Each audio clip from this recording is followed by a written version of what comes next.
शांति। ओम शांति।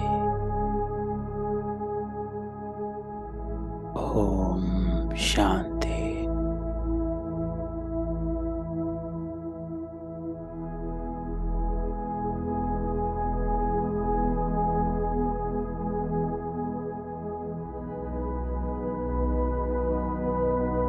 अंतर्मुखी हो।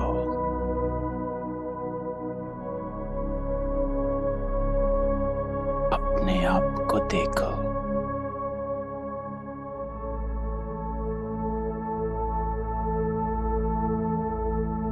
रियलाइज करो।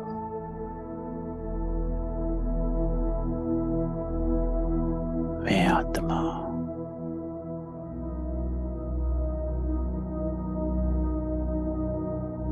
अति सूक्ष्म हूँ। बिंदु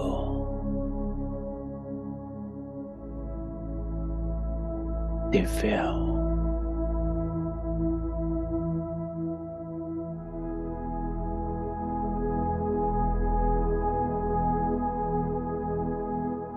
अपने पहले जन्म को याद करो।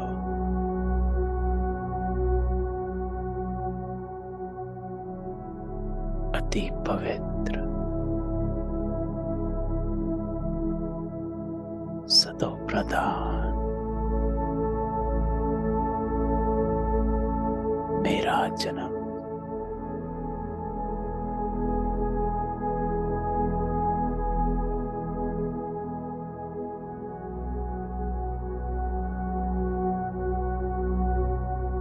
अब मैं फिर से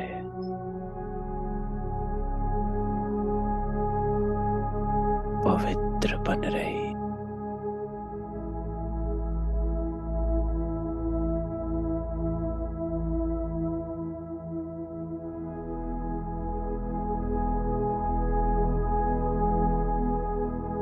तो सारा ध्यान समेत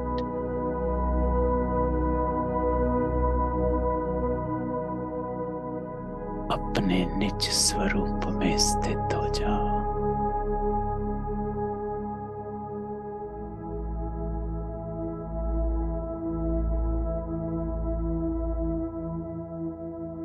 मेरा निज स्वरूप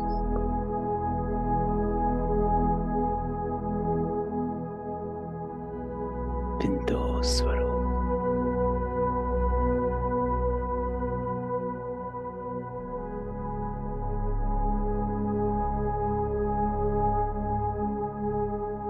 किसकी याद में बैठे हो?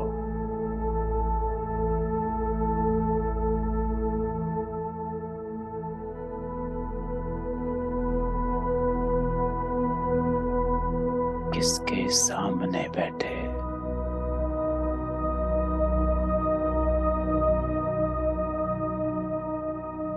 मन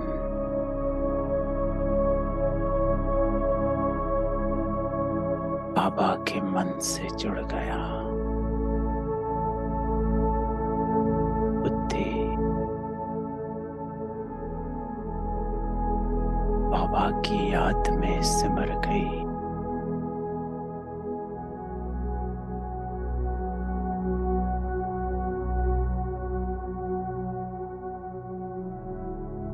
मैं ईश्वरीय संतान आज सवेरे सवेरे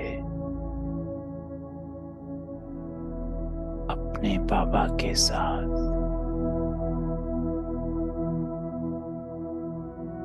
ज्ञान स्वरूप बन रहे।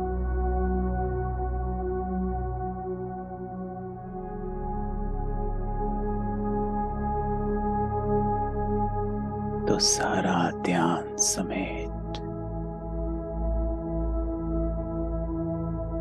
अपने आप को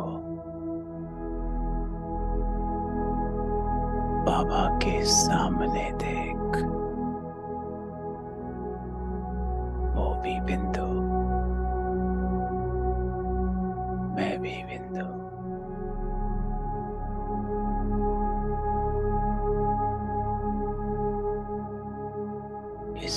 सृष्टि की सभी आत्माओं से अलग मैं आत्मा, जिसे बाबा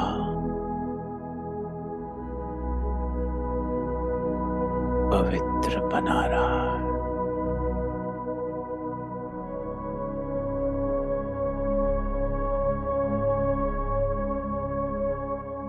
तो अपनी बुद्धि को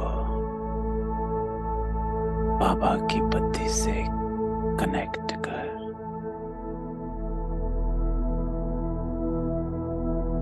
आज हमारा बाबा हम सब बच्चों को क्या कहता है, तो चले अपने बाबा के सामने ओम शांति।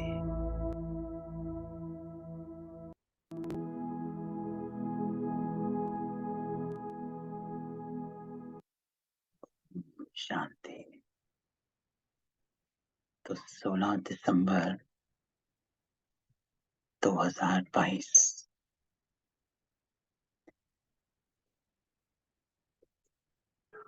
मीठे बच्चे बाप को और चक्र को याद करो। मुख से कुछ भी बोलने की दरकार, सिर्फ इस नर्क से दिल हटा दो तो तुम एवर निरोगी बन जाए। तो आज बाबा 4 बातें बोलता है। पहला, बाबा कहता है बाप को और चक्र को याद करो, अर्थात मन मनाभाव और मध्याजी भाव। बाबा को याद करना मन मनाभाव हो जाना, चक्र को याद करना मध्याजी भाव बन जाना, अर्थात अपने देवी स्वरूप को याद करना। इस सृष्टि चक्र में मेरा क्या पार्ट है, अपने रोल को याद करना। फिर बाबा कहता मुख से कुछ भी बोलने की दरकार नहीं, अर्थात साइलेंस में याद कर। जो बाबा कहता है साइलेंस की शक्ति। और दूसरा अर्थ मुख से कुछ भी बोलने की दरकार नहीं का अर्थ है कि कोई भी इस शरीर की कर्म इंद्री को यूज नहीं करना। तो मुख से कुछ भी बोलना नहीं, साइलेंस में, क्योंकि आत्मा का निज स्वरूप शांति है। जो बाबा कहता है कि मूल वतन में जब होते हैं तो ना टॉकी है ना मूवी है, वो साइलेंस। तीसरा बाबा कहता है सिर्फ इस नर्क से दिल हटा दो तो साखी हो जाओ, डिटैचमेंट। एक, कर्मेंद्रियों से डिटैच हो जाओ। दूसरा, इस नर्क से दिल हटा दो, डिटैच हो जाओ, साक्षी हो जाओ, बिंदु बन जाओ, तो तुम एवर निरोगी बन जाएंगे। तो रोग बाबा हमें कहता है कि विकारों का रोग आत्मा पर चढ़ गया, जिसको बाबा खाद कहते हैं। तो जब हम देखो, इन 3 लाइनों में सारा ज्ञान बाबा ने भर दिया। जब हम बाबा को और चक्र को याद करेंगे, कर्मेंद्रियों से परे हो जाएंगे, इस दुनिया से डिटैच हो जाएंगे, तो तुम विकार मुक्त हो जाओगे, एवर निरोगी, पवित्र बन जाए। तो आज बाबा प्रश्न पूछता, बाप डायरेक्ट आकर अपने बच्चों की श्रेष्ठ प्रारब्ध बनाने के लिए कौन सी राय देते? तो बाबा डायरेक्ट आकर हमको हमारे लिए कौन सी राय देता है? तो बाबा कहता है, बच्चे अब तुम्हारा सब कुछ खत्म है, कुछ भी काम नहीं आएगा, इसलिए सुदामे की तरह अपनी भविष्य प्रारब्ध बना लो। तो आज बाबा वैरागी बनाता है, वैरागी बन जाओ। और दूसरा बाबा कहता है समर्पण। सुदामा ने क्या किया? एक मुट्ठी चावल दिए और महलों का हकदार बना। तो बाबा कहता है जो है जैसा है समर्पित करते, अपना भविष्य बना। तो बाबा कहता है बाप डायरेक्ट आया है तो अपना सब कुछ सफल कर लो, है ना?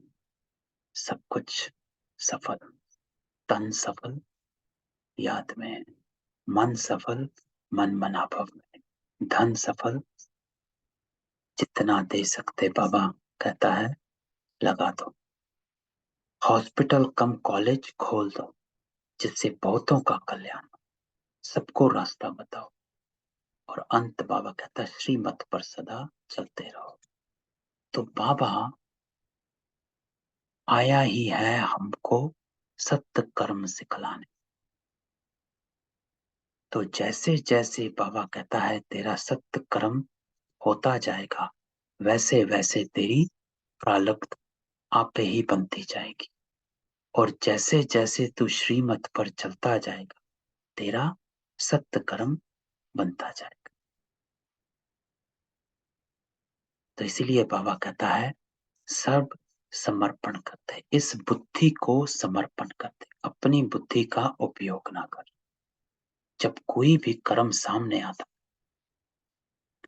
अभी कल ही YouTube पे ही क्वेश्चन एक आत्मा ने मुरली पे ही पूछा कि बाबा से राय कैसे लेनी है श्रीमत की। तो बाबा देखो रोज बताते हैं, हर कर्म की श्रीमत बाबा ने दी हुई है, पूरी दिनचर्या सेट है ना? 31 दिसंबर 1971 या 72 की मुरली जो हमने कई बार डिस्कस करी है, पूरे दिन की दिनचर्या। तो हर कदम की श्रीमत बाबा देता, तो उस पे चलते रहो तो आप पे ही जमा भी होगा और प्रारब्ध भी बनती। ओम शांति। बेहद का बाबा बच्चों को समझा रहे, है ना? तो बाबा रोज सवेरे हमें सामने बिठा समझाता है कि बच्चे समझो, ये समझो कि आप क्या हो, कौन हो, कहाँ से आए हो, अभी क्या बने हो और अब क्या बनना। तो बाबा कहता है समझाया उसको जाता है जो बेसमझ हो, है ना? तुम जानते हो कि बरोबर सब पतित है और पतित पावन बाबा को याद करते हैं। पतित मनुष्य को जरूर बेसमझ कहेंगे, है ना? तो हम भी बेसमझ, अपनी भी समझ नहीं थी और परमात्मा की भी ना ये समझ थी कि श्रेष्ठ कर्म होता क्या है। तो बिल्कुल बेसमझ थे। तो बाबा कहता सभी बुलाते हैं हे पतित पावन आकर हमको पावन बना। भारतवासी जानते हैं कि सतयुग में ये भारत पावन था, पावन गृहस्थ धर्म था। इस समय पतित गृहस्थ अधर्म है ना? इसीलिए बाबा गृहस्थ आश्रम कहता कि गृहस्थ धर्म था, सतयुग में गृहस्थ आश्रम कहा जाता। और अब बाबा कहता है पतित गृहस्थ अधर्म है, धर्मात्मा पावन को कहा जाता है। इस भारत में 5000 वर्ष पहले जब लक्ष्मी नारायण का राज्य था तो उनको पावन राज्य कहा जाता था। तो बाबा हमें सीधा सत्युग में ले जाता, बताता है कि बच्चे, जब आप पहले बार वहां आए थे तो ऐसा था। तो बाबा जरूर हमें हर लोक का, इस सृष्टि चक्र का हमें दर्शन कराता है। सब साकार मूल्यों में बाबा हमेशा हमें लेकर जाता है, क्योंकि बाबा हमको ये रियलाइज कराना चाहता और ये बुद्धि में बिठाना चाहता कि आप थे, आप ही हैं और आप ही होंगे। तो बाबा कहता नर और नारी दोनों पाप थे। बाबा बैठ समझाते हैं कि आधा कल्प से बढ़ती मार्ग चला। तो अब बाबा समझा रहे कि बच्चे हुआ क्या, और ये समझाना बाबा कहता समझ जरूरी इसलिए है ताकि जब कोई कर्म करते हो तो अपने आप को देखो इस सृष्टि चक्र में कि मैं आधा कल्प से क्या करता आया और उसका नतीजा क्या, और अब क्या समय है। कल बाबा ने कहा था कयामत का समय है, हिसाब किताब जुत्तू करो। तो ये कौन सा समय है? तो इस समय हिसाब किताब जुत्तू करने के लिए समझ चाहिए कि मैं क्यों करूं हिसाब किताब जुत्तू। बाकी आत्माएं तो कर नहीं रही, मुझे क्या पड़ी है हिसाब किताब जुत्तू करने की, अंत में जो होगा सो होगा। तब बाबा समझाता है कि इस सृष्टि चक्र को जानो। तुझे हिसाब किताब जुत्तू इसलिए करना है क्योंकि तुझे सतयुग में आना। क्यों? क्योंकि आप वहां पे थे, क्योंकि आप वहां थे इसलिए आप अभी यहां हो मेरे सामने। अगर आप वहां नहीं होते तो इस समय आप मेरे सामने नहीं। तो बाबा कहता है जप तप आदि करना, वेद अध्ययन करना, ये सब भक्ति मार्ग, इससे कुछ कोई प्राप्त नहीं कर सकता। मुझ बाबा को जानते ही नहीं, वह सब waste of time, waste of energy. तो बाबा हमेशा कहता है कि मेहनत ही करते हैं, प्राप्ति नहीं। तो अगर आज ब्राह्मण बनकर भी हम मेहनत ही कर रहे हैं और प्राप्ति का अनुभव नहीं हो रहा है, तो चेक करो कि मैं विधि क्या है। एक अपनी विधि को चेक करो, दूसरा अपने निश्चय को चेक करो, रियलाइजेशन को चेक करो। कि बाबा तो कह देता है कि आप पहले सतयुग की आत्मा हो। क्या मुझे इस बात का अंदर से रियलाइजेशन है, एक्सेप्टेंस है? अवेयरनेस तो बाबा ने दे दिया, अवेयरनेस स्टेप नंबर 1 है, लेकिन एक्सेप्टेंस स्टेप नंबर 2 है। तो मुझे इस बात की एक्सेप्टेंस कितनी है, और वो एक्सेप्टेंस ही मुझसे पुरुषार्थ कराती। ये एक्सेप्टेंस ब्रह्मा बाबा में थी। क्यों वो इतने तीव्र पुरुषार्थी निकले? क्योंकि उनको जब बताया गया कि आप क्या हो, उन्होंने एक्सेप्ट कर लिया। एक्सेप्ट वो कर लिया और बाकी सब जो जानते थे उसको रिजेक्ट कर दिया। इससे विराग आ गया। यही मम्मा का था, एक्सेप्ट कर लिया कि मैं तो ये हूं और ये बनना है, यही मार्ग है, यही मेरी सदगति है और इस जीवन का लक्ष्य सदगति ही करना है, बाकी सब बाई प्लॉट्स। तो मुझे ये अपने आप को बैठकर एकांत में सोचना है। इसलिए बाबा हमेशा कहता है कि एकांत में जरूर बैठ। जब तक एकांत में नहीं बैठेगा एकाग्रता नहीं। देखो 1 जनवरी से 18 जनवरी तक मधुबन से एक एफर्ट शुरू हो रहा है, जो अभी थोड़े दिन में पता चलेगा। और उस एफर्ट का जो एक लक्ष्य है, वो यही है, एकाग्रता और एकांतवासी। क्योंकि एकांत और एकाग्रता के बिना योगी नहीं बन सकता।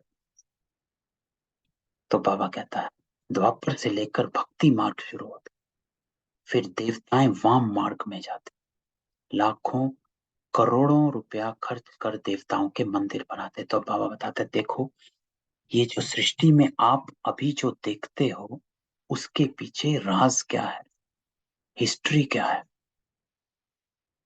जो हिस्ट्री ज्योग्राफी को जानो, तब तुम्हें समझ में आएगा कि ये ऐसे था, अब क्या होगा। तो बाबा कहता है सोमनाथ का मंदिर कितना हीरे ज्वारों से सजा हुआ था, उस समय के हिसाब अनुसार करोड़ों रुपए खर्च नहीं किया होगा, क्योंकि उस समय तो हीरे ज्वारे आदि का दाम कुछ भी नहीं था।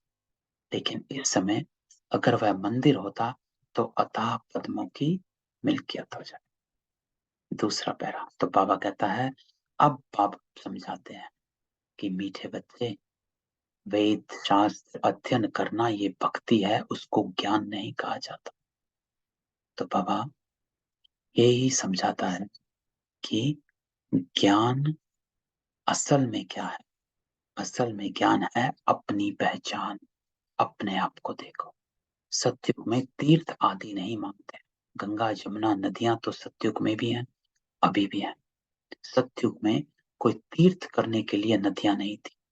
बाप तो है ज्ञान का सागर, वे बैठ ज्ञान देते हैं कि आधा कल्प यह भक्ति चलती है, पहले अव्यभिचारी भक्ति आती है। तो सबसे पहले द्वापर में शिव की पूजा हो, सबसे पहले पूजा शिव की, ये बाबा ने बताया। और सबसे पहला मंदिर सोमनाथ, सोमनाथ मंदिर की हिस्ट्री चेक करो कि ये कब बना था, तो आपको पता चले कि सोमनाथ सबसे प्राचीन मंदिर है, कि शिव की ही पूजा करते। फिर देवताओं की, अभी तो भक्ति अव्यभिचारी हो गई। तो बाबा कहता है कैसे अव्यभिचारी भक्ति, सतो प्रधान भक्ति। फिर देवताओं की सतो भक्ति। अब तो भक्ति व्यभिचारी हो गई है, पेड़ पौधों की, मनुष्यों की। तो ये है तमो प्रधान भक्ति, क्योंकि मनुष्य तमो प्रधान, तो तमो प्रधान मनुष्यों की भक्ति शुरू करती है। तो यह है तमो प्रधान भक्ति। तो बाबा कहते हैं भक्ति करते, शास्त्र आदि पढ़ते रहते, तो सब भगत हो गए। सजनिया मुझ एक साजन को याद करती हैं। तो बाबा कहता है जो सजनिया हैं, जो मेरे हैं, वो मुझे याद करते हैं। भक्तों की रक्षा करने वाला भगवान।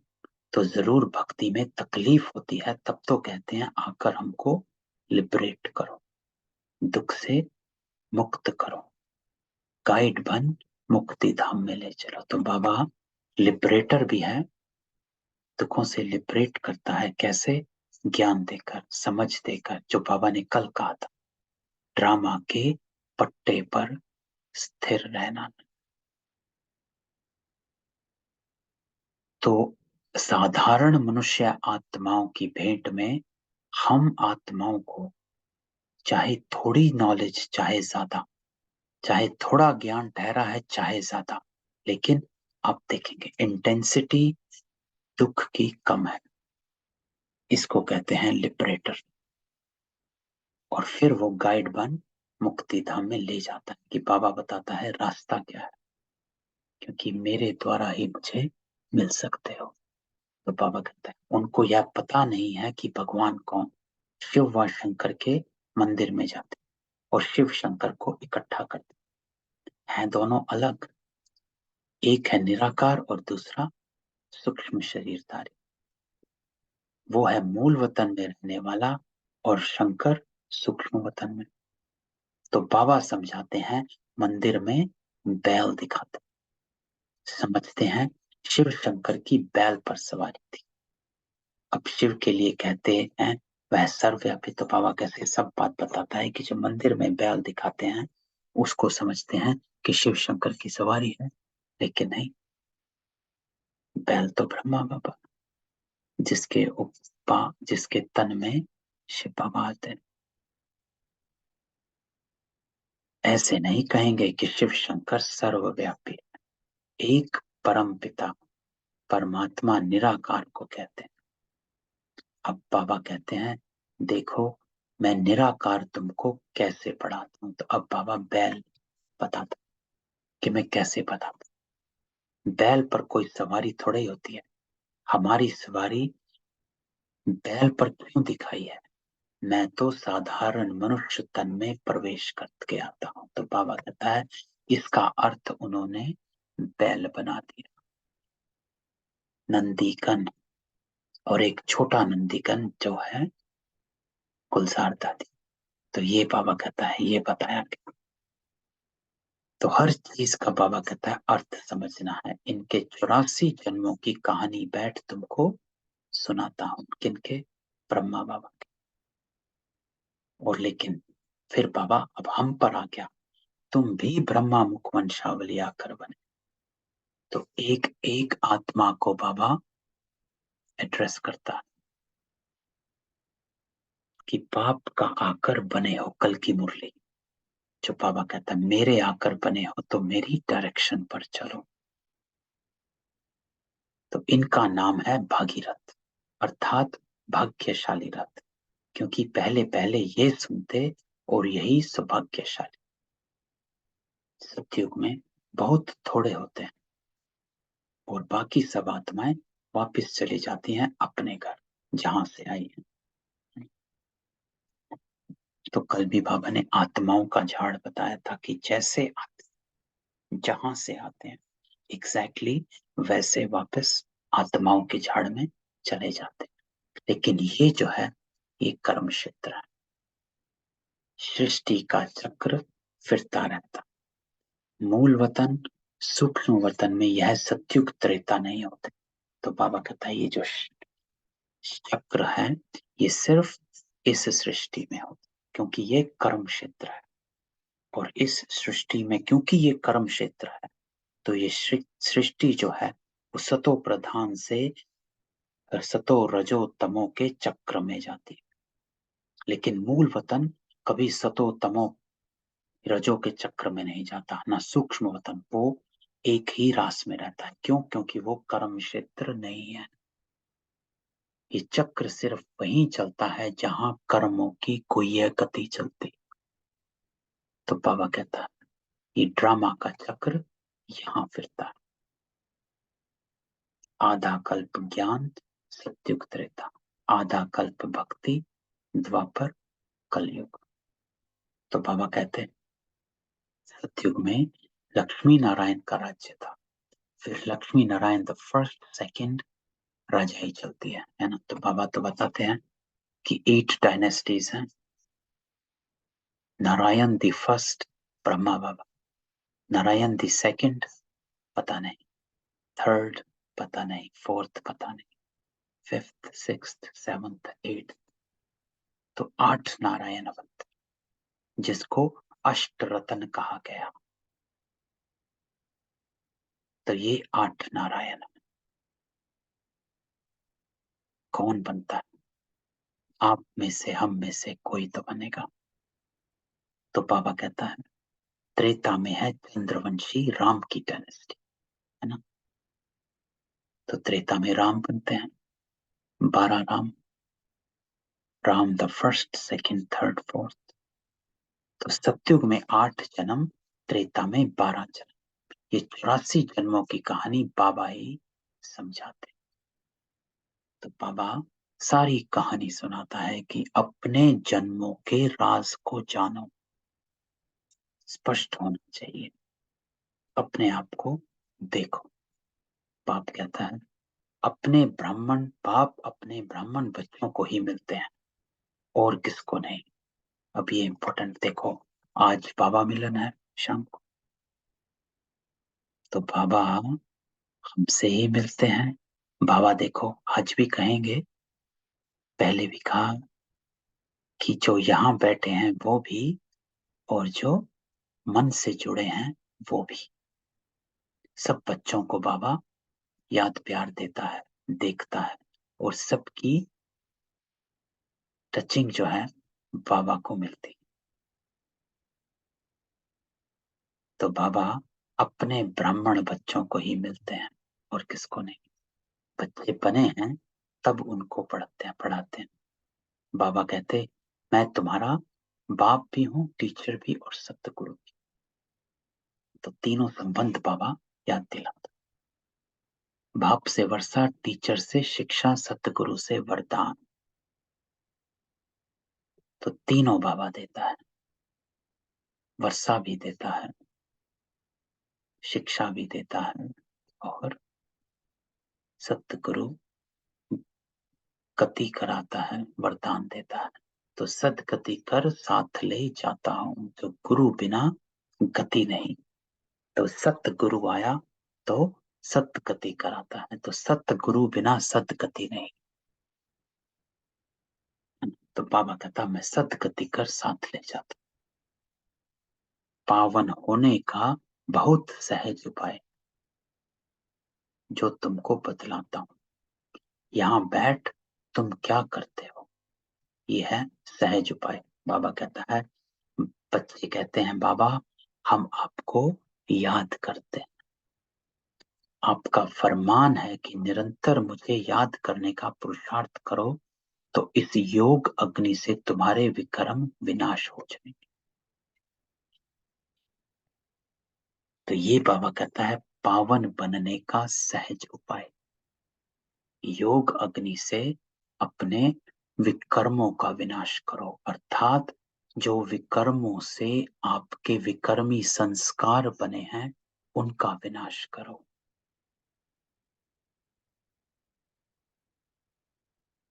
ऐसी इंटेंस योग अग्नि, अर्थात जिसमें आपकी पहचान इतनी पक्की हो जाए कि आप उसी पहचान के स्वरूप बन अपने संस्कारों को इमर्ज करो। इसको कहा जाता है योग अग्नि। कि मैं योग में बैठ, बाबा के साथ बैठ, अपने आप को बाबा के साथ जोड़ और उस स्मृति को इमर्ज करता हूं जिस दृष्टि से बाबा मुझे देखता है, और अपने दैवी संस्कारों का इमर्ज करता हूं। तो अपने को ढूंढ कर निकालना योग है। इसी योग अग्नि से बाबा कहता विकर्म विनाश होंगे और फिर तुम पवित्र सतो प्रधान बन जाओ। बस ये प्रोसेस है बाबा कहता। तो योग अग्नि, जब हम योग में बैठते हैं तो उस योग में अपनी पहचान को दृढ़ करना।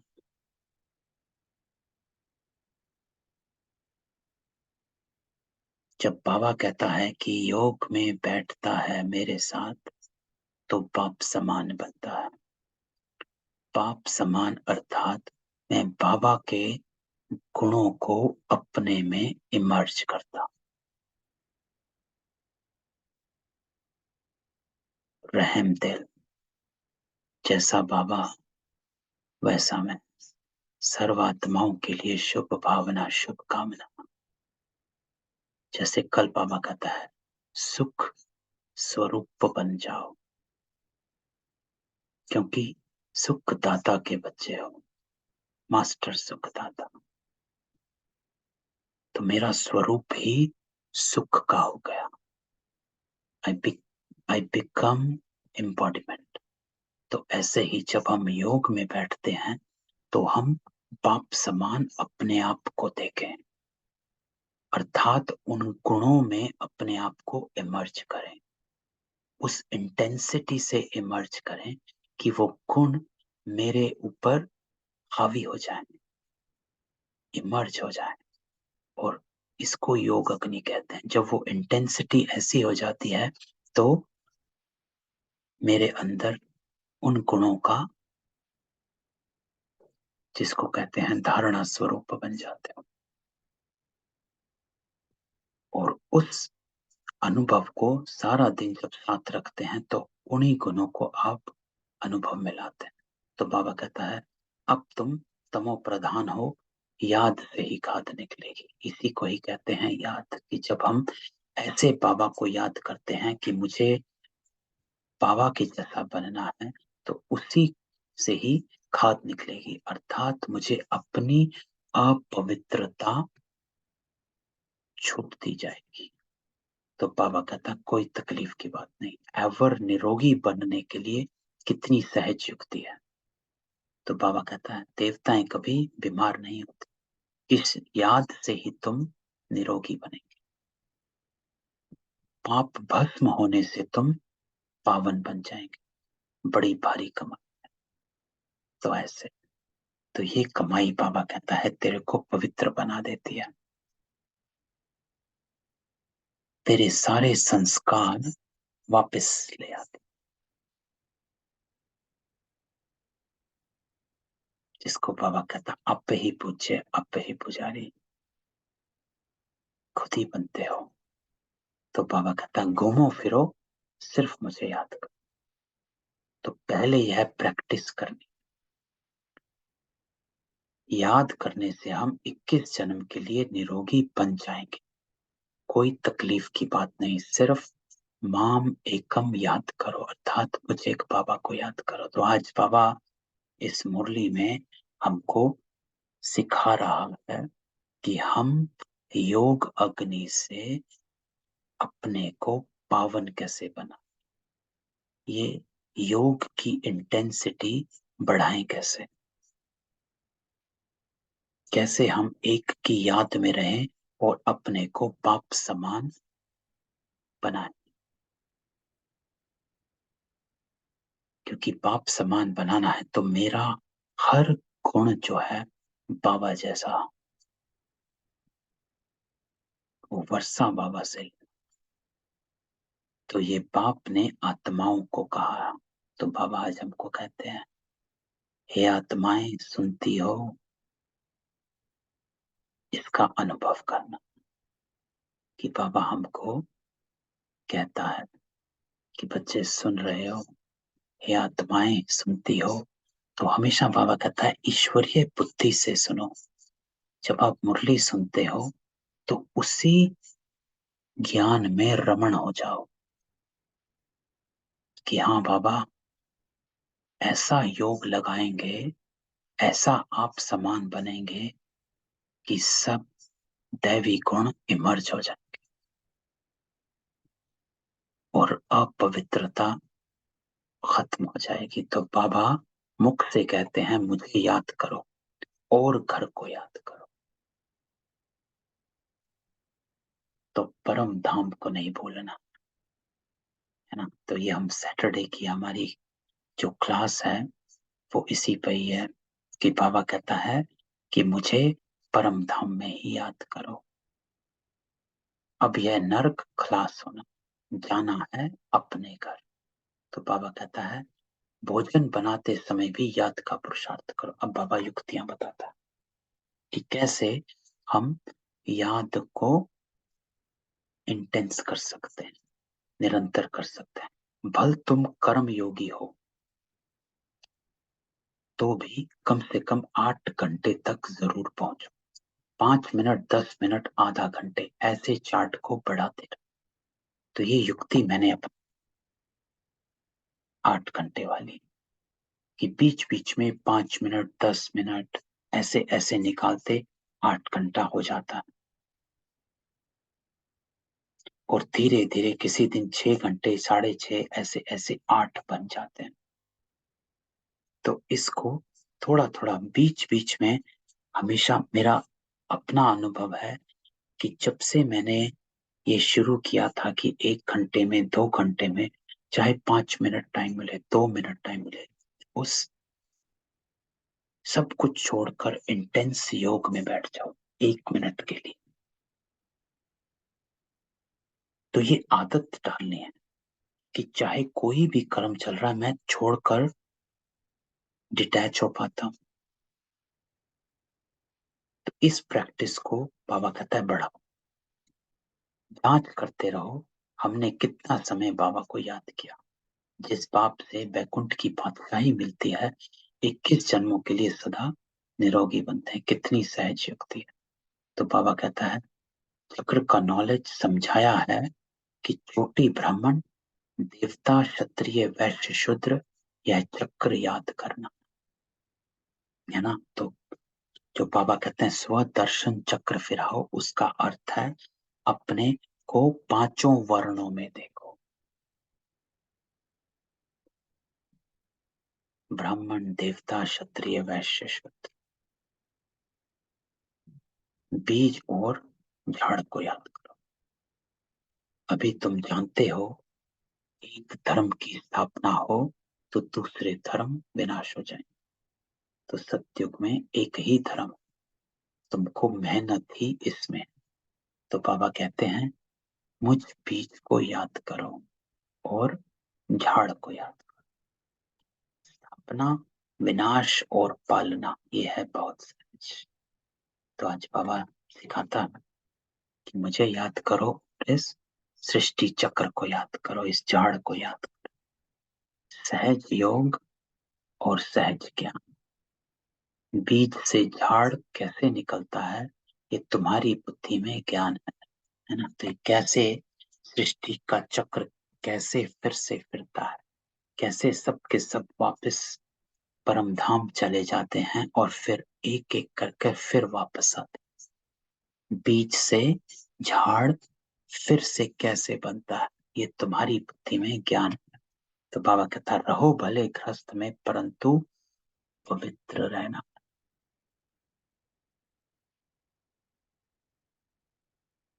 तो बाबा कहता है जो कल भी बाबा ने कहा था, एक अलंकार है कमल पुष्प समान। तो डिटैच रहना, पवित्र रहने का अर्थ डिटैचमेंट। यह तो अच्छा है ना। बाबा कहते 63 जन्म तुमने नरक में गोते खाए, पाप किए, अब बिल्कुल ही पापात्मा बन पड़े। रावण की मत पर चलते आए। गांधी भी राम राज्य चाहते थे, इसका मतलब रावण राज्य में थे। तो बाबा कहता है मनुष्यों की बुद्धि कितनी मलिन हो गई, कुछ भी समझते नहीं। स्वर्ग कब था किसको पता ही नहीं। लक्ष्मी नारायण को 5000 वर्ष में, यह किसको मालूम नहीं। सत्युग की आयु लाखों वर्ष कहते थे। तो आधा कल्प ज्ञान, आधा कल्प भक्ति। फिर जब पुरानी दुनिया हो जाती है तो आता है वैराग। तो ज्ञान, भक्ति, वैराग, इस नरक से दिल हटा देते हैं। तो बाबा आता है हमको वैराग दिलाने। तो बाबा कहता है तुम यहाँ बैठे बहुत कमाई करते हो। तो जितना बाबा को याद करते हैं, जितना बाबा की याद में रहते हैं, तो बाबा कहता है उतनी कमाई करते हैं। कैसे कमाई होती? तो बाबा कहता है कि अगर तुम कुछ और याद करते हो तो आपके संस्कार उधर भटकते हैं, और जब आप बाबा को याद करते हो तो उस याद में याद समाई होती है। तो उसमें आपकी कॉन्शियसनेस जो है वो एलिवेटेड रहती है। उससे आपके वाइब्रेशंस जो पूरे सृष्टि में, और वो वाइब्रेशन आपकी कमाई कराते हैं। तो बाबा कहते हैं तुम चक्रवर्ती राजा बनते, ये तुम्हारा अंतिम 84वां जन्म, विनाश सामने कर, मृत्यु लोक का विनाश, अमर लोक की स्थापना हुए। तो बाबा कहता है अमरनाथ बाबा ने बाबा से हम सत्य नारायण बनने की सत्य कथा सुन रहे है। एक कथा शास्त्र आदि कितने ढेर बना, करोड़ पदम रुपए खर्च करते हैं, है सब झूठ। तो बाबा सच बताए सचखंड की स्थापना करते। कितना अच्छी रीति समझाया जाए। कैसी भी अबलाएं, गणिकाएं, अहिल्याएं उस स्वर्ग का मालिक बन सकती हैं। तो बाबा कहता है तुम्हारे पास अभी क्या रखा है, अमेरिका में क्या है, बड़े बड़े महल, वह भी अभी गिरे की गिरे। स्वर्ग में तो अकीचार धन था, यहाँ तो धन है ही नहीं। तो बाबा कहता है अमेरिका के व्हाइट हाउस को क्या लूटेंगे, कुछ भी रखा नहीं। वहां सतयुग में तो गरीब से गरीब का महल भी यहाँ से अच्छा हो, चांदी सोना लगा हुआ हो। यहाँ सब सस्ता ही रहती है, सबको अपनी जमीन रहती। सुदामा का मिसाल, भक्ति मार्ग में दो मुट्ठी ईश्वर अर्थ देते आए, कोई 5-10 100 रुपए भी दान करते हैं, जिसका एवजा दूसरे जन्म में, इसलिए ही मनुष्य दान पुण्य आदि करता। तो बाबा ये बात जरूर बताता कि दान पुण्य किया हुआ कभी बेकार नहीं जाता, बेशक अल्पकाल के लिए मिले, कुछ मिल जाता, कुछ एवजा जरूर मिलता, बाबा कहता। लेकिन अभी जो आप बाबा को दान करते हो वो आपको पदम गुना मिलता, क्योंकि ईश्वर अर्थ होता है तो उसका मल्टीप्लिकेशन हो जाता है ना। तो देना जरूर, थोड़ा सा बेशक, लेकिन देना जरूर, नहीं तो मल्टीप्लाई किसको करेंगे, है ना? तो इसीलिए ये भी गायन है कि एक कदम आपका 100 कदम बाबा के। तो जब तक आप थोड़ा सा नहीं अपनी तरफ से एफर्ट करेंगे तो बाबा मल्टीप्लाई किसको करेगा। इसीलिए उसको बढ़ाने के लिए, मल्टीप्लाई करने के लिए बाबा को चाहिए एक कदम। तो बाबा कहता है कोई हॉस्पिटल खोलते हैं तो जरूर, तो दूसरे जन्म में तंदुरुस्ती अच्छी मिलती, कोई बीमारी नहीं। कोई कॉलेज बनाते तो वो पढ़कर होशियार हो जाते, एक जन्म का फल दूसरे जन्म में मिलता। अब निराकार परम पिता परमात्मा बाप तो दाता है। बाबा कहते हैं बच्चे एक हॉस्पिटल कम कॉलेज खोलो, इसमें बहुतों का कल्याण होगा, लेकिन इसका फल तुमको 21 जन्म के लिए। तो ये अंतर हो जाता है। क्यों? क्योंकि अब हम डायरेक्ट बाबा को देते हैं, वहां पर इनडायरेक्ट चलता है। तो बाबा कहता है वो है इनडायरेक्ट, ये है डायरेक्ट, ये अंतर है कि ये ईश्वर का रुद्र ज्ञान यज्ञ है। किसका है? बाबा का डायरेक्ट यज्ञ है। क्योंकि ये बाबा का डायरेक्ट यज्ञ है, इसलिए बाबा डायरेक्ट मल्टीप्लाई करता है और आपको 21 जन्म के लिए प्रारब्ध मिलती, क्योंकि अब बाप डायरेक्ट बैठे, कोई बीच में मिडिल मैन नहीं। समझाते हैं तुम्हारा सब कुछ खत्म होने वाला है, महल मड़ियां सब मिट्टी में मिल जाए, इसलिए अब भविष्य की कमाई करो जो तुम्हारे काम। तो बाबा कहते हैं आगे की सोचो, इसको कहते हैं त्रिकालदर्शी बनना। कर्म करने से पहले उसका भविष्य देखो कि ये कर्म करने से मेरा जमा हो रहा है कि घाटा हो रहा है, कि मैं और बढ़ा रहा हूं। तो अब बाबा कहता भविष्य की कमाई करो जो तुम्हारे काम आए। तो जो भी आए उसको रास्ता बताओ, बाबा को याद करो तो तुम्हारी कट निकलेगी।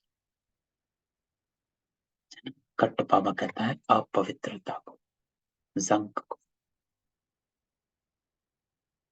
पुरानी आदतों को, पुराने संस्कारों को, विकारी बुद्धि को, इधर उधर अटके ना बुद्धि। ये कट है कि जो हमारी इधर उधर बुद्धि कहीं ना कहीं फंस जाती है, किसी देहधारी ने कुछ कहा वहीं अटक गई, ये हमारा जंक लगा हुआ जो इन बातों से अटक जाता है, अटका देता है। देखो जंक ना हो तो लोग, स्थूल में भी चीजें स्मूथ होती हैं, जहां जंक लगा हो वहां पर खुरदरा होता है, ठहर जाती हैं चीजें। हमारी आत्मा में भी ये जो जंक लगा हुआ है ये अटका देती है। तो हमें अपनी क्लींजिंग करनी है अंदर से। तो बाबा कहता है, पारलौकिक पाप है। बाबा कहते, श्रीमत पर चलने से तुम स्वर्ग के मालिक पारस बुद्धि बन सकते हो। तो करना क्या है? बस बाबा कहता है, श्रीमत पर चलना, अर्थात बाबा की बुद्धि से चलो, अपनी बुद्धि को ना। अपनी बुद्धि लगाते हैं तो हम लौकिक में पहुंच जाते हैं। अरे उसने 5 साल पहले ऐसे किया था, 1 साल पहले ऐसे किया था, या ये मेरा फायदा उठाएगा, या आज मैं तो बोल चुप रहूंगा, कल फिर ये मुझे ऐसे कहेंगे, या उसने इतना किया है तो मुझे भी इतना करना है, वो सही बोलेगा तो हम भी सही बोलेंगे। तो बाबा कहता है, ये क्या है? ये अपनी मत जबर है। जब हम बाबा की बुद्धि से चलते हैं तो क्या क्यों करम परंतु नहीं होता। बाबा ने कहा है ऐसे करना है तो बस, regardless of how others are doing, या क्या सिचुएशन है, हम बाबा की मत पर चलते हैं। बस बाबा ने कहा है मुझे करना। कितनी युक्तियां भी समझाते रहते, हर एक के कर्म का हिसाब अपना अपना है। इंपॉर्टेंट लाइन, आपके कर्म का हिसाब अपना और दूसरे के कर्म का हिसाब अपना।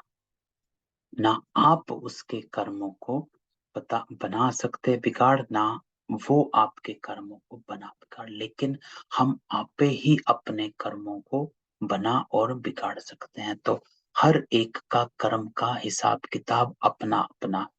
अब वो जैसा कर रहे हैं वो उनके कर्मों का हिसाब, मुझे क्या करना है वो बाबा मुझे बताता।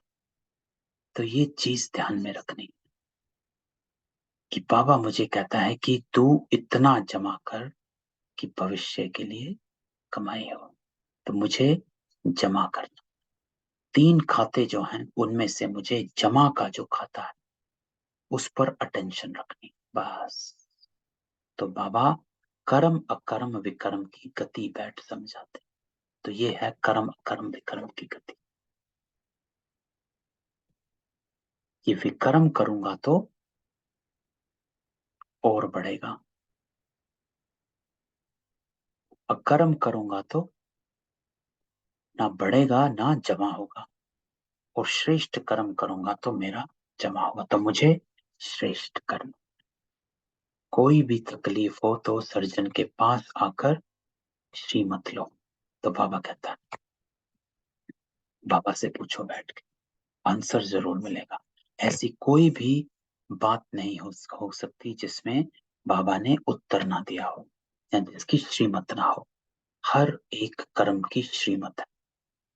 अहिल्याएं कुब्जाओं सबको यह रास्ता बता, पवित्रता पर ही हंगामा होता, विष नहीं दिया तो मारने लग पड़ते, घर से निकाल देते, कितना हंगामा करते हैं। तो बाबा कहते हैं इस ज्ञान यज्ञ में असुरों के विघ्न बहुत पड़े।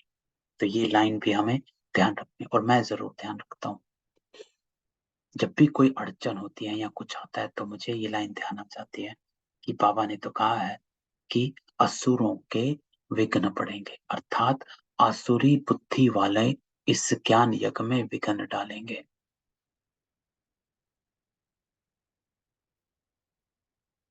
तो अपने संकल्प चलाने बंद हो जाते हैं, क्योंकि बाबा कहता है बाकी सब रावण की बुद्धि पर चलने वाले आत्माएं। तो बाबा कहता है अबलाओं पर अत्याचार बहुत होंगे और सत्संगों में कभी अत्याचार नहीं होते, यहाँ पर विघ्न। बाबा कहते कितने पतित बन पड़े। तो अब क्या करना है? अब कहता है बाबा अभी तुम पवित्र बनते हो पावन दुनिया का मालिक बनने के लिए। बाबा का फरमान है, ये अंतिम जन्म पवित्र बन, मुझे याद करो तो विक्रम विनाश हो। तो आज बाबा की मुरली बाबा की याद पर, कि मुझे बच्चे याद करो, और इस इंटेंसिटी से याद करो कि तेरा जो संस्कार हैं वो दैवी संस्कार, ईश्वरीय संस्कार इमर्ज हो जाएं। अपने को एस बाप समान बनाने की लगन में मगन हो जाओ कि बाबा के संस्कार अपने में संभालो। और जब हम अपने इन संस्कारों को धारण कर लेते हैं तो हमारे जो विकर्म हैं वो विनाश हो जाते हैं। कैसे? क्योंकि विकर्मों से हमारे विकर्मी संस्कार बने हुए हैं। अगर विकर्मी संस्कार खत्म हो गए, अर्थ हो गया विकर्म विनाश हो गए। ये चेकिंग, मेरे विकर्म विनाश हुए कि नहीं, तो बाबा कहता अपने संस्कार चेक कर लो। अगर विकर्मी संस्कार खत्म हो गए हैं तो समझ ले तेरे विक्रम विनाश हो गए हैं। तो इसीलिए योग अग्नि में बैठकर अपने ईश्वरीय संस्कारों को, दैवी संस्कारों को इमर्ज करना है और उन संस्कारों से अपने कर्मों को करना। मधुरता, धैर्यता, धीरजता, सहनशीलता,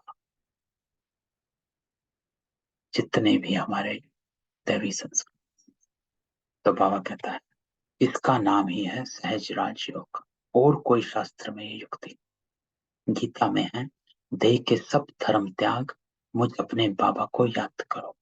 अब श्री कृष्ण तो भगवान है नहीं, भगवान सब आत्माओं का बाप एक है। शरीर का लोन लिया है, यह भाग्यशाली रात। तो बाबा कहता है इनको खुशी तो होती है कि मेरा शरीर भगवान काम में लाते हैं, है ना। तो ब्रह्मा बाबा तो एकदम हायर कॉन्शियसनेस में रहते थे, आसमान पे रहते थे कि मुझे शिव बाबा ने अपना रथ बनाया। तो इस शरीर में बाप आकर सबका कल्याण करते हैं, बाकी बैल आदि नहीं है। इन बातों को नया क्या समझे आज। तो मीठे मीठे सिकिलते बच्चों प्रति माता पिता बाप दादा का याद प्यार, गुड मॉर्निंग। रूहानी बाप की रूहानी बच्चों को नमस्ते। हम रूहानी बच्चों की रूहानी बाप दादा को याद प्यार, नमस्ते और गुड मॉर्निंग। तो धारणा, बाबा कहता है इस अंतिम जन्म में संपूर्ण पवित्र बन बाप की याद में, इस पतित दुनिया से दिल हटा दे, है ना। जो बाबा ने सबसे पहली लाइन मुरली की कही, मुख से कुछ नहीं कहना है और इस दुनिया से दिल हटा देना है तो तेरे विक्रम विनष्ट। अर्थात योग में बैठ कर्मेंद्रियों से डिटैच कर, इस दुनिया से अपने आप को डिटैच कर और उस साइलेंस की शक्ति में बाबा को याद करो। दूसरा, बाबा कहता है स्वदर्शन चक्रधारी बनना। स्वदर्शन चक्रधारी बनना अर्थात स्व का दर्शन करो, अपने आप को देखो इस पूरे सृष्टि चक्र में। देखो का यहाँ पर अर्थ होता है स्थूल आंखें नहीं, बुद्धि के तीसरे नेत्र से देखो, अर्थात रियलाइज। जो बाबा ने कल कहा था ज्ञान का तीसरा नेत्र, तो जब भी बाबा कहता है देखना तो ज्ञान के तीसरे नेत्र से रियलाइजेशन करो। हॉस्पिटल कम कॉलेज खोल अनेकों का कल्याण करना, हर कदम पर सुप्रीम सर्जन से श्रीमती। वरदान, तो आज बाबा कहता है दिव्य बुद्धि द्वारा त्रिकालदर्शी स्थिति का अनुभव करने वाले सफलता। तो आज बाबा हम सबको वरदान देता है सफलता मूर्त भव, सफलता मूर्त बन जाओ। और सफलता बाबा उसको कहते हैं जो जमा हो, कोई स्थूल सफलता नहीं। जो हमारी लौकिक की सफलता है उसकी डेफिनेशन अलग है, और जो स्पिरिचुअल सफलता है, रूहानी सफलता है, उसकी डेफिनेशन अलग है। रूहानी सफलता का अर्थ है कर्मों को श्रेष्ठ बनाना, जमा का खाता, और वो तब होगा, बाबा कहता है, जब तू दिव्य बुद्धि द्वारा त्रिकालदर्शी स्थिति का अनुभव करेगा। तो बाबा हम आत्माओं को दिव्य बुद्धि देता है ना। कल भी जो बाबा ने कहा था, ज्ञान का तीसरा नेत्र, उसको दिव्य बुद्धि कहा जाता है। दिव्य बुद्धि अर्थात जो इस मनुष्य बुद्धि के इंटेलेक्चुअल प्रोसेस में नहीं आ सकती। दिव्य बुद्धि होती है ईश्वरीय बुद्धि, अलौकिक बुद्धि, स्पिरिचुअल बुद्धि, जिसमें आप परे चले जाते हो इस लॉजिकल दुनिया से और डिटैच होते हो, और आप उस बुद्धि से अपने आप को देखते हो कि कहाँ बाबा ने हमें क्या पहचान दी है। उसको बाबा दिव्य बुद्धि कहता है। वो जब अपनी पहचान को सामने रखते हो तो त्रिकालदर्शी स्थिति का अनुभव अर्थात अपने को तीनों कालों में देखते हो कि मेरा आदि मध्य अंत में मैं कौन हूं, कैसा। तो बाबा कहता है ब्राह्मण जन्म की विशेष सौगात दिव्य बुद्धि है और ये सबको मिली है। इस दिव्य बुद्धि द्वारा बाबा को, अपने आप को और तीनों कालों को स्पष्ट जान सकते हैं, है ना, बिना इसके। तो दिव्य बुद्धि बाबा सबको देता है। ब्राह्मण जन्म बनते ही सबसे पहला वरदान यही है। तो दिव्य बुद्धि से ही याद द्वारा सर्व शक्तियों को धारण कर सकते हो, और इसी दिव्य बुद्धि को हम योग में यूज करते हैं, जिसको बाबा कहता है मन और बुद्धि की एकाग्रता, अर्थात बुद्धि में ज्ञान की स्मृति, अपनी पहचान की स्मृति, बाबा की स्मृति। और जब ये स्मृति होती है तो संडे की मुरली स्मृति से समर्थी होती, कि जितनी मेरी दिव्यता रहेगी बुद्धि में, डिविनिटी, तो डिविनिटी बुद्धि में मेरे तब रहेगी जब इधर का, नीचे की दुनिया का किचड़ा नहीं होगा। लेकिन दिव्य बुद्धि तभी काम करती है, तभी इमर्ज होती है, जब मैं प्योरिटी को टच करता हूं।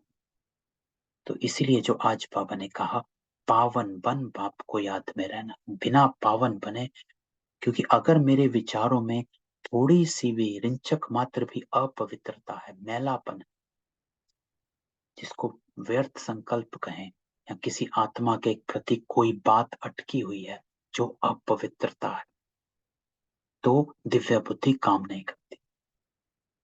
तो अपनी दिव्य बुद्धि को अगर हमें इमर्ज रखना है तो सारा दिन में अटेंशन रखना है कि मैं कहीं अपनी को अटकाऊं नहीं।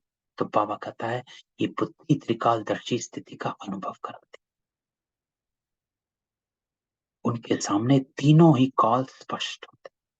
कहा भी जाता है जो सोचो, जो बोलो, आगे पीछे का सोच समझ कर करो, परिणाम को जानकर कर्म करने से सफलता अवश्य होती है। इसको कहते हैं त्रिकालदर्शीपन कर्म करना, अर्थात कर्म करने से पहले जानो इसका भविष्य क्या हो। परिणाम को जानकर कर्म करने से सफलता अवश्य होती है।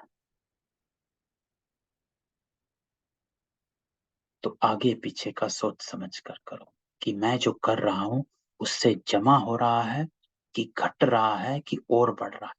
तीनों खातों में से कौन सा खाता मेरा काम कर रहा है। स्लोगन, यथार्थ निर्णय देना है तो रूहानी फखुर द्वारा बेफिक्र स्थिति में स्थित रहो। तो बाबा कहता है यथार्थ निर्णय, एक्यूरेट डिसीजन तभी हो सकता है जब आप एक नशे में हो, दूसरा बेफिक्र अर्थात डिटैच्ड हो। तो नशा और डिटैचमेंट आपको एक्यूरेट डिसीजन देता। यथार्थ निर्णय देना है तो रूहानी फकुर द्वारा बेफिक्र स्थिति में स्थित रहो। तो ओम शांति। ये थी आज की बाबा की मुरली। तो आज की मुरली बाबा की याद पर है ना, बाबा को याद कैसे करना, उसे अपने को बाबा के समान बनाना। सिर्फ बिंदु बाबा को देखते नहीं रहना, समान बनना। समान बनना है अर्थात उन सब गुणों को अपने अंदर धारण इमर्ज कर। ठीक है, मैं सबको अनम्यूट करता हूँ, किसी का कोई क्वेश्चन हो?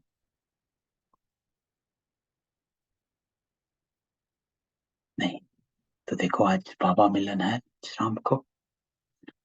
तो देखो बाबा हम सबको मिलते हैं। तो आज बाबा देखे हमको कोई ना कोई बाबा एक तो वरदान देंगे, और फिर बाबा कोई ना कोई श्रीमत ऐसी देंगे जिसको हमें पकड़ लेना है ना। तो बस आज बाबा मिलन में बाबा से मिलेंगे, है ना?